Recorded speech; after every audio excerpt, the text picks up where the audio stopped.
remember during this presentation is that news literacy is just a more specific form of media literacy. So now that we've all learned about media literacy, we're going to look into news literacy, which just focuses on news. So as much as news can be on all different forms of media, it is just the news. So I thought I would start with this quote that I thought was pretty interesting from our reading last night that I signed for you guys, because news is everywhere. You can't avoid news, and I don't know if anyone's ever done a blackout from technology, but I have, and it's really interesting, and they talked about it in the article last night, how much news influences you, even though like you might not specifically be looking for it, but it's everywhere. You know, you have your advertisements, you've got your social media, and then, you know, just people talking in general. So, my objectives today are: what is news literacy? Why everyone should be news literate? What happens if you are not news literate? Why news literacy matters as a journalist? And what can we do to ensure others are news literate? So I have a video for everyone to watch.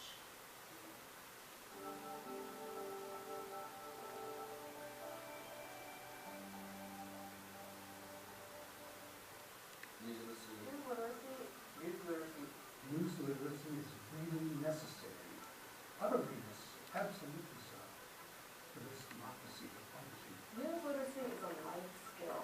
It keeps to be an active citizen, a chance to find the truth. Empowerment. News literacy is vital to our generation. News literacy is freedom. When we talk about news literacy, how do we teach young people in high school, in college, beyond, where their information should come from? I think the biggest challenge is that there's so much information out there now with all the social media, like Facebook, Twitter, for people today trying to seek out clear information. You've got to sift through all the static and all the noise to find that clear signal. If you're only watching journalists because they sing the same song that you do, then what's the point? That's the real tragedy of it, that we were in the cycle where the uninformed populace doesn't know they hold the keys to drive the conversation forward. Before we start Capitol Hill, we have, I would say, toddlers and poverty. We have them, fighting over things. Where we have a problem in this country is there seems to be an ability by the left or the right to review certain facts. As a teenager, I think we're more prone to listen to one another because we think we can trust one another. When you don't know what to believe, it's hard to believe anything. I mean, I think that a lot of us are naive and tend to trust first thing we hear. Actual journalism gives you the world. It doesn't comfort you. It doesn't reinforce your biases. It tells you the world. Daniel Patrick Moynihan said, everyone's entitled to their own opinions, but everyone is not entitled to their own facts. News literacy can improve the public discussion by giving people the tools to understand what are the facts and what are the falsehoods. Whether you like it or not, you may not like it, there's an obligation to hear the other side. That's what's beautiful about news literacy. News literacy in general, but news literacy in particular, is that it's not about necessarily the answer, or the answer is important, but how do we arrive at the answer? What is the process? News literate individuals can, most importantly, digest information. Is there any information you think is missing from the story that you would like to know about? Before learning about what news literacy was, I kind of was like, whatever, I just feel like politics is a big game. And a lot of times it is a game for them, but there's also a lot of truth and a lot of good things that come out of politicians. It's just sometimes covered up by this idea that they have to win and it has to be the one on top. That would be the first poll that is important, to be engaged in the democracy. As soon as students understand that, hey, this news story directly applies to me, they become really invested and then they become very critical. News literacy is real and it's current, it's now. News literacy is essential to society. News literacy is understanding the world and the way it works.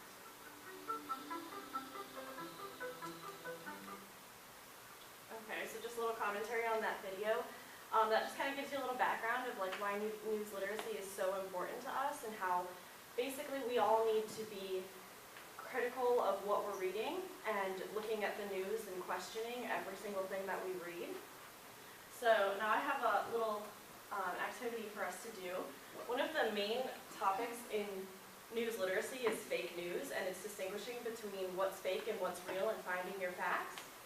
So I found this little game on NPR, and it basically what I'm going to have you guys do is I'm going to show you an article, and I'm going to have you raise your hand when I ask, obviously, if you think this article is real or fake. And we're only going to do like 3 of them. There's actually like 6 of them, but we'll just do 3 for the sake of time.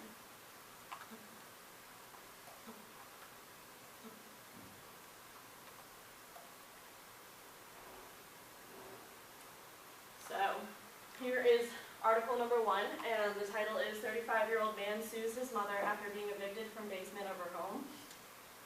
So just kind of like look at it, evaluate it, decide if you think this is real.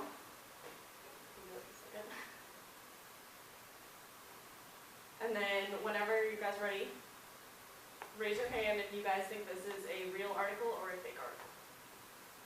Which one are you going for? Oh, if it's real.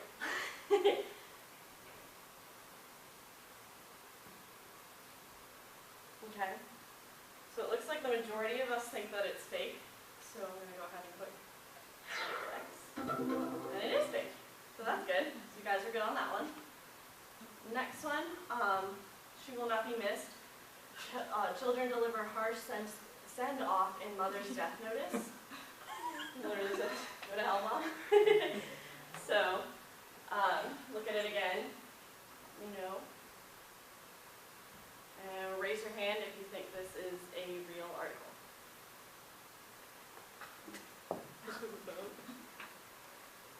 Okay. It's kind of divided, so I'm just going to click yes. And you are correct.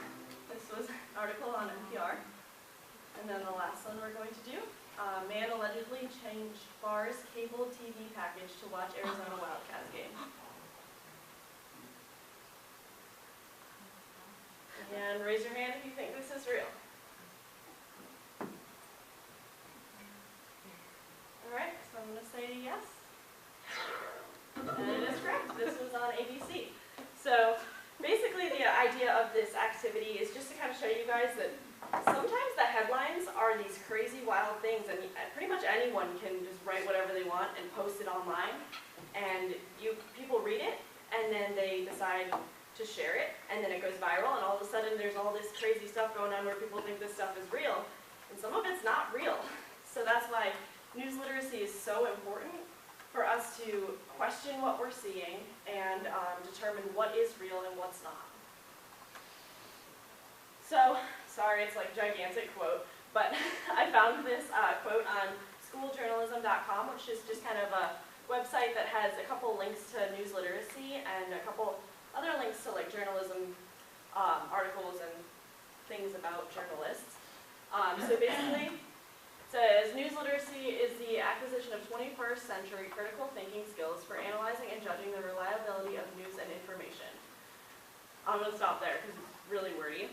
And then I have, in other words, news literacy involves critical thinking skills to analyze and judge the reliability of news and the news source. So basically, what news literacy is looking at a article, a report, any sort of news, looking at who was the reporter who wrote the article and figuring out, is it credible? Should we believe it? What are the facts? And so, why should you care? News literacy is so important for everybody. So from our article last night, I quoted, all of us are now no longer just news consumers, we're all publishers and broadcasters. So, what that means is, we're all journalists. Every single one of you can, even just sharing something, now you just shared that information. Or you can even go a step further and publish an article out there, throw it out there on the web, and then suddenly you're a journalist. And it's the people, it's society as a whole that needs to look at those articles and decide, is this a credible person? So, sharing, tweeting, forwarding, talking to each other, all of that is part of journalism. So the problem with not being news literate, so I found this on Stony Brook University's website. They have, as you saw in our article last night, they have a whole department for news literacy, and they're trying to educate college students and even go beyond that and educate the youth in news literacy because it's so important to know this stuff. So this quote says, "The flood of fake news, propaganda, rumors, and advertising that often masquerades as news has made it harder than ever to separate fact from fiction. News literacy can help students of all ages recognize the difference between fact and rumor, news and advertising, news and opinion, and bias and fairness." So basically, if you're not news literate, you are essentially a sponge. You're just reading something, taking it in, and running with it type of situation, which is really dangerous because then you are spreading the fake news and you're not getting an informed opinion, and who knows what you could do with that. So basically, another aspect of it would be spotting news bias. This is kind of a little bit of a longer term situation where if you're only looking at one side of the news, even as much as you might hate reading the other side, you're not forming a opinion. You're not getting the facts. You're just one-sided. And that's not the whole story. And I liked the example from the reading last night. I don't know if any of you guys have read the children's book, The Real Story of the Three Little Pigs. I actually read it the other day, and I think that's a really great example because the initial three pigs or whatever, the wolf was the bad guy, but you never got his side. So you didn't have the real story because you didn't have both sides. You only had one side. So I kind of like that example, and that can also be used in teaching the youth about news literacy and how important it is to know all sides and get all facts, because all sides are throwing things at you that is just noise and doesn't really help you. It's just emotions. So here at Mount, I am an integrated media major, but I would like to be a journalist. The long-term goal is to be a broadcast journalist. So for me, news literacy is just a really important part of my life. I question a lot of things that the media is doing right now and that journalists do right now because I do think that it's not always presenting all sides. So as a journalist, I personally believe I want to present everybody with both sides, whether I agree with it or not. It's not my job to have an opinion, it's my job to show you guys all, these are the facts. Which is news literacy, is, me figuring out which is the facts and which is most important and presenting it to the public. Also, what happens in journalism is we're pretty much taught to present, tell the story and then get the facts. You want to be the first person to get the story out. And the problem with that is most of the facts that are not correct when you're just jumping on it. You hear a story and you run with it, and it's not necessarily the truth. That's why I put slow down, because I think journalism in general, everybody needs to slow down. Take a second, look at your facts, look at the story, and present it correctly. And that goes for society as well. When you're looking at a story and it immediately comes up on your TV, breaking news, here's what it is. Take a second, wait for all the facts to come in, and then from there, decide your opinion instead of hearing one thing and running with it. So, how can the public become literate? This is another quote, "Not a lack of exposure or consumption, but a lack of processing the news they did consume." So basically, the issue is a lot of people are not questioning what they're reading. They're just, running with it. So in order for society as a whole to become news literate, like I said earlier, I think it needs to start at a young age. For people in our generation and above our generation, it's kind of too late for that. So I think for that, I know, let's go back in time. But for us, we can be taught, in classes, and I think it is important for us to have news literacy classes so that we know how to analyze text and analyze the news that's coming out and figure out what's credible. But I think it can start in young classes. In the article last night, I wanted to cut it short, but I didn't because the last couple pages talked about the fact that schools should put it in their Common Core to have news literacy be started at a young age. So that's how I think you can teach that. I'm sure you guys have all heard of 5 W's. That's something we really do a lot of in journalism, where it's, when I'm writing the story, it's the 5 W's. These are what I want to present to you guys. But as the consumers, you guys also can use the same principles looking at an article and saying, who published this, who reported it, what are the facts, where was this published, when was this published, and why was it published, just so that you guys know what's credible and then figure out from there. And then, I'm not going to read these to you because you guys all read the article, but just a couple little tips from last night's reading. And my sources. And that's all.